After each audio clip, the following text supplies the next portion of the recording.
आज की short analysis में हम डिस्कस करेंगे ओरियन प्रो सॉल्यूशन स्टॉक के ऊपर। दोस्तों ये स्टॉक अगर आप देखो तो जनवरी 2025 से करेक्शन के अंदर चल रहा है। ओवरऑल अगर आप देखो तो ये स्टॉक ने 3 महीने पूरे करेक्शन में बिता दिए और करेक्शन में भी दोस्तों स्टॉक ने यहाँ पर दोनों तरह का करेक्शन दिया, प्राइस वाइज टाइम वाइज दोनों।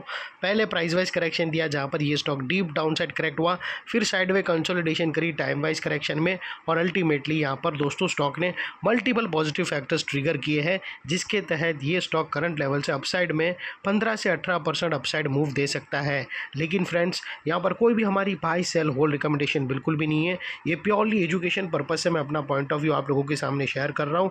कोई भी पोजीशन लेने से पहले अपने फाइनेंशियल एडवाइज़र को ज़रूर कंसल्ट कर लेना। दोस्तों आप लोग देख सकते हो कि ये वो टॉप था जहाँ से स्टॉक ने एक डाउनवर्ड स्लोपिंग पैरेलल चैनल के थ्रू करेक्शन ट्रिगर करी और जब तक स्टॉक ये डाउनवर्ड स्लोपिंग पैरेलल चैनल में था यहाँ पर स्टॉक ने back to back lower lows trigger हुए। फर्स्ट लोअर लोज यहाँ हिट हुआ, सेकंड लोअर लोज यहाँ पर और लास्ट लोअर लोज यहाँ हिट हुआ। और जैसे ये downward sloping parallel channel upside में ब्रेकआउट हुई, इसने सेवरल हायर हाइज को ब्रेक करके उसके अबाउ सस्टेन क्लोजिंग देकर कंफर्म कर दिया करेक्शन कंप्लीटेड। यहाँ पर हमें दो मेजर पॉजिटिव सिग्नल मिले।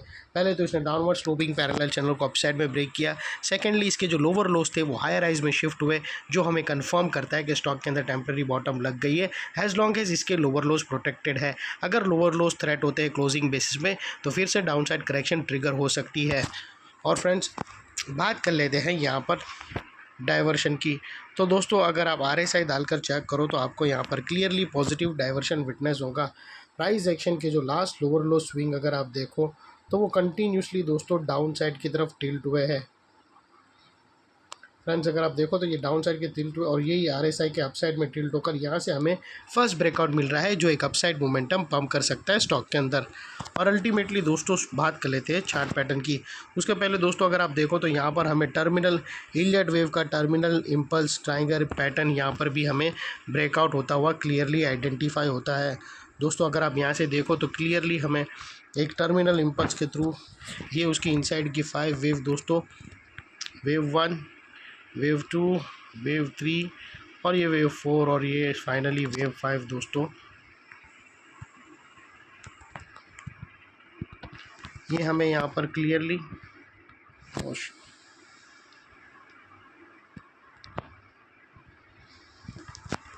और यहाँ से जो डाउनवर्ड्स ये सप्लाई लाइन थी उसको स्टॉक ने अच्छी तरह से ब्रेकआउट कर दिया। तो टर्मिनल इम्पल्स भी यहाँ से हमें क्लियरली ब्रेकआउट होते हुए आइडेंटिफाई हो रही है। ये है दोस्तों बहुत बड़ा प्रूफ, इलियट वेव ने ठप्पा मार दिया कि करेक्शन कंप्लीटेड। और दोस्तों बात कर लेते हैं यहाँ पर जनरल चार्ट पैटर्न की।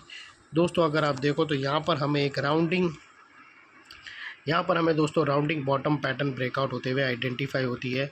और दोस्तों वो कुछ इस तरह से है, इसकी जो नेकलाइन निकल कर आती है वो तकरीबन दोस्तों 1610 के आसपास है और अपसाइड में जो इसके टारगेट निकल कर आते हैं दोस्तों वो तकरीबन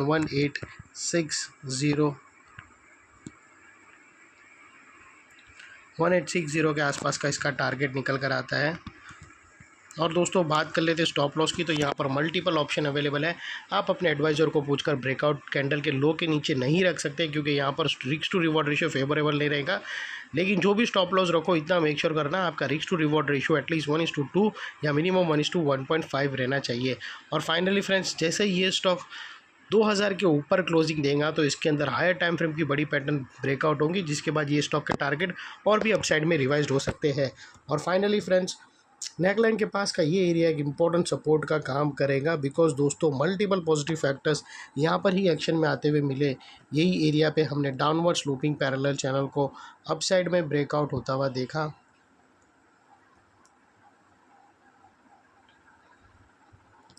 दोस्तों यही एरिया पे हमने लोअर लोज को हायर हाइज में शिफ्ट होता हुआ देखा और यहाँ पर ही दोस्तों हमने डाउनवर्ड स्लोपिंग पैरेलल चैनल को अपसाइड में ब्रेकआउट होता हुआ देखा। लोअर लोज हायर राइज में शिफ्ट होते हुए मिले, पॉजिटिव क्लियर डाइवर्शन मिला प्राइस एक्शन और RSI के थ्रू। टर्मिनल इम्पल्स पैटर्न भी ब्रेकआउट होते हुए मिली, राउंडिंग चार्ट पैटर्न भी ब्रेकआउट होते हुए मिले। तो ये सारे मल्टीपल पॉजिटिव ब्रेकआउट्स के कारण नेकलाइन का ये एरिया जो अभी तक एक रेजिस्टेंस था वो अल्टीमेटली एक स्ट्रॉन्ग सपोर्ट बनकर ट्रिगर हुआ है। और इतने बड़े स्ट्रॉन्ग सपोर्ट के नीचे क्लोजिंग बेसिस पे आप लोगों का स्टॉप लॉस रहना चाहिए जो आसानी से ट्रिगर ना हो। और अगर ट्रिगर हो जाता है तो उसको सिंसियरली स्टॉप लॉस देकर ट्रेड को वाइंड अप कर देना चाहिए। ये थी हमारी एनालिसिस फ्रेंड्स। अच्छी लगे तो प्लीज़ चैनल को लाइक शेयर सब्सक्राइब ज़रूर करना। Thank you. जय हिंद।